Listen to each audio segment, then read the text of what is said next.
साथियों, हम हैदराबाद आंध्र प्रदेश की एक घटना आपको बता रहे हैं। एक ऐसी लड़की जो IITN है, बहुत ही वेल एजुकेटेड, और वो बसपा के टिकट से चुनाव लड़ करके समाज को नई दिशा देना चाहती है। आपको बता दें कि पेद्दापल्ली सांसदीय चुनाव से ये उषा जो है चुनाव लड़ करके जो है जनता का प्रतिनिधित्व करना चाहती हैं, जनता को रास्ता दिखाना चाहती हैं। अभी उम्र इनकी 30 साल की है और ऐसी पार्टी में गई हैं कि जो आज पार्टी डूबने के कगार पर है। और हमारी सारी संवेदना, शुभकामनाएं उषा जी के साथ हैं। और दुख इस बात का है कि पार्टी तो कभी बहुत अच्छी थी बैकवर्ड और शेड्यूल्ड कास्ट के लिए, और हर वर्ग के लिए पार्टी अच्छी थी। न्याय की बात थी, कानून की बात थी। लेकिन स्थितियां कुछ इस तरह की आई कि मायावती ने जो है खुद बसपा को मटियामेट कर दिया। अगर हमारे कुछ साथी बसपा के कार्यकर्ता या अधिकारी या कुछ पदाधिकारी हमारी बात को सुन रहे हों तो हम आपको बता दें कि मैं मजाक नहीं कर रहा हूं। हम मायावती यानी बहन मायावती जी को उस समय से जानते हैं। आपको बता दें ये 1982 की शायद घटना है। कानपुर आरमापुर स्टेट गांधी चबूतरे पर ये मुख्य अतिथि बन करके आई थी। उस पीरियड में हमारे मित्र RN रावत एक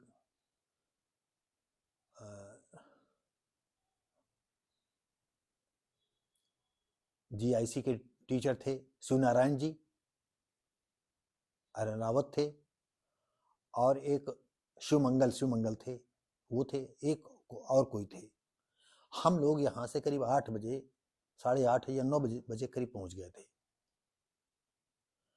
मंच पर जो है GL खन्ना एक थे, लखनऊ के साइड के। हमारी उनसे बहुत अच्छा परिचय उस समय हुआ था। मैं भी एक छोटा मोटा कार्य करता रहा। छोटा मोटा कार्यकर्ता के शुरुआत फाउंडर भी आप कह सकते हो कि सबसे पहले उन्नाव जिले में जो है एक राम कुमार सोनकर थे बामसेब के, और वो एक आधी कभी साल में मीटिंग कर लेते थे, जो ऊपर दबाव बनता था। उन्होंने ये पद जो है रावत को सौंप दिया, क्योंकि गैर राजनीति के पार्टी दल था बामसेब। हम लोग दौड़ते रहे, जब कोई कार्यकर्ता नहीं मिला तो लोगों के कथनानुसार जो है फिर मैं DS4 पद संभाला और जिले में दौड़ा चालू कर दिया। और हम आपको जो है इसी माध्यम से हम जो है IITN बेटी इस उषा को जो है ये बताना चाहते हैं। हम उस समय की कहानी है कि हम भी सोचते थे कि बहुजन राज हो, आप भी चाहते हैं बहुजन राज हो। और बहुजन राज कैसे होगा? 4 आदमी मिल नहीं सकते हैं, एक पद पर नहीं चल सकते हैं, सब एक दूसरे को छीना झपटी केकड़ा वाली नौबत है। एक ऊपर केकड़ा चढ़ रहा तो दूसरा केकड़ा पकड़े हुए है, ये गिरा तो दूसरा चढ़ा तो उसको भी नीचे गिरा लिया। न खुद आगे बढ़ेंगे न दूसरे को बढ़ने देंगे। ये बसपा का सिद्धांत रहा। और मायावती जी जो है लगातार जब से सतीश मिश्रा को पार्टी में मिला लिया, पार्टी दिन प्रतिदिन अवनति की ओर जाती गई, और आज तो बिल्कुल डूबने के कगार पर है। तो साथियों, अभी आप ये सोचो कि यूपी में विधानसभा विधायक बसपा का सिर्फ एक है, 10 सांसद तो हैं, लेकिन जब सपा से इनका गठबंधन हुआ था तब इन्होंने सोचा कि हम अपने बलबूते पर जो है बना लेंगे। तो हम बेटी उषा को ये संदेश देना चाहते हैं कि आपके विचार बहुत अच्छे हैं, और आप ये मत सोचो कि कि बसपा बहुत अच्छी थी तो हम लड़ रहे हैं, आप अच्छी हैं, आप अच्छा सोच रही हैं, हो सकता है समाज आपका साथ दे, और हमारी शुभकामनाएं हैं कि आपको जनता वहाँ की हैदराबाद की जो है येद्दापल्ली से आप जो चुनाव लड़ना चाहती हैं, बसपा प्रत्याशी बनकर के आप जीतें और समाज के काम आए। और हम कभी मायावती के विषय में कुछ कहेंगे तो अभी हम आप ही के विषय में कहेंगे। आपको बता दें, हमारी जो है उषा बेटी का राज कहने का ये मतलब है कि वो चाहती हैं बहुजन राज हो। हम भी तो चाहते थे बहुजन राज हो, लेकिन बहुजन राज कैसे करेंगे? ये सब एक दूसरे की टांग खींच करके, तमाम और बातें हैं। यहां पैसा आपके पास होना चाहिए, और इतना पैसा होना चाहिए कि जो मुंह खोले तो मुंह खोलने के पहले उसका मुंह जो है तुम नोटों से भर दो, वो फिर तुम्हारे गुणगान गाएगा, तुम्हारी बुराई छोड़ देगा वो। तो इसके बाद उनके पिता बैकवर्ड क्लास के पद्मशाली जाति के थे, शायद ये बैकवर्ड के थे, और माँ जो है बड़ेरा जात की थी, शायद एससी होंगी, क्योंकि हम बड़ेरा जात के विषय में नहीं ज़्यादा जानते हैं, और पद्माशाली जात को भी हम नहीं जानते। अंदाजा लगा के कहते हैं कि बैकवर्ड को, क्योंकि इन दोनों लोगों ने अंतरजाति विवाह किया था। लेकिन कभी कभी जो अंतरजाति विवाह करते हैं तो समाज को देखते हुए वो एक हो करके पति पत्नी मिल करके आगे बढ़ने की ललक बनाए रहते हैं और अपना रिकॉर्ड कायम करते हैं। हम आपको बता दें कि उषा के जो पिता थे वो रिक्शा चलाते थे, और माँ जो है ईंट भट्ठे पर काम करती थी। फिर भी अपनी उषा की जो बड़ी बेटी है उनको भी आईआईटी करवाया। आपको खास इनके विषय में बताते चलें कि इनकी जो उषा की बड़ी बहन है वो भी आईआईटी धनबाद से एमएससी की और अमेरिका में अच्छी नौकरी कर रही है। मतलब आप सोचो कि कितनी क्वालिफाइड है। और इनका जो छोटा भाई है वो एमबीए करने के बाद अमेरिका में वो भी अच्छी नौकरी कर रहा है।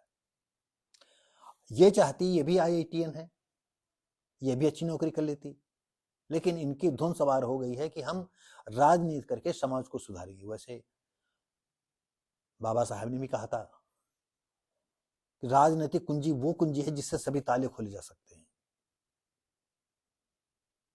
लेकिन ये हम जो बहुजन है इस बात को समझता ही नहीं है।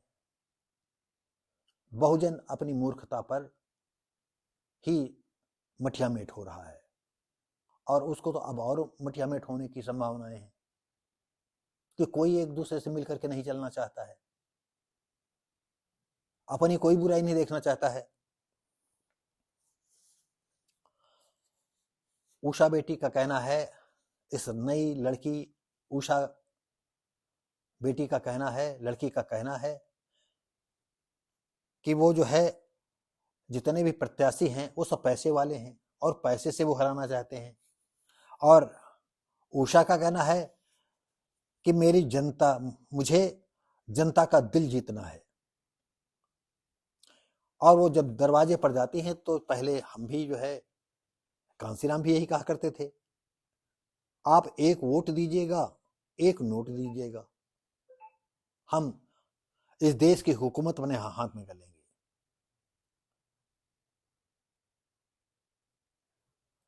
और हमारी ये उषा जो नई लड़की है, राजनीतिक जो नए क्षेत्र में पदार्पण कर रही हैं, ये भी कहती हैं कि हम घर घर जाएंगे, कहेंगे हमको एक वोट दीजिएगा, एक नोट दीजिएगा। तो साथियों, हम इसी के साथ ही जो है हैदराबाद की येद्दापल्ली की बसपा प्रत्याशी दसारी उषा का सपना साकार होने का दिन देखेंगे और शुभकामनाएं देंगे अपने अपने दोस्तों के, अपने समाज की तरफ से। और अगर हमारी ये वीडियो उनके तक पहुंचती है या उनके कार्यकर्ताओं तक पहुंचती है, अगर कहीं उनको कुछ कार्यकर्ताओं की ज़रूरत पड़ती है। अगर हमें ऐसी सिचुएशन में वो बुलाना चाहेंगी तो हम 15 दिन के लिए जो है एदापल्ली आकर के हम रात दिन प्रयास करेंगे कि हमारी युवा लड़की दसारी उषा जीते। तो साथियों, हम इसी के साथ जो है इस बेटी को ढेर सारी शुभकामनाएं दे रहे हैं और ये कह रहे हैं कि वो जीते, अब जीत करके जो है पार्लियामेंट में जाएं और देश को जो है अपने विचारों से नई दिशा दें। अच्छा लगता हो तो लाइक करें, शेयर करें, कमेंट करें और सब्सक्राइब करें। धन्यवाद।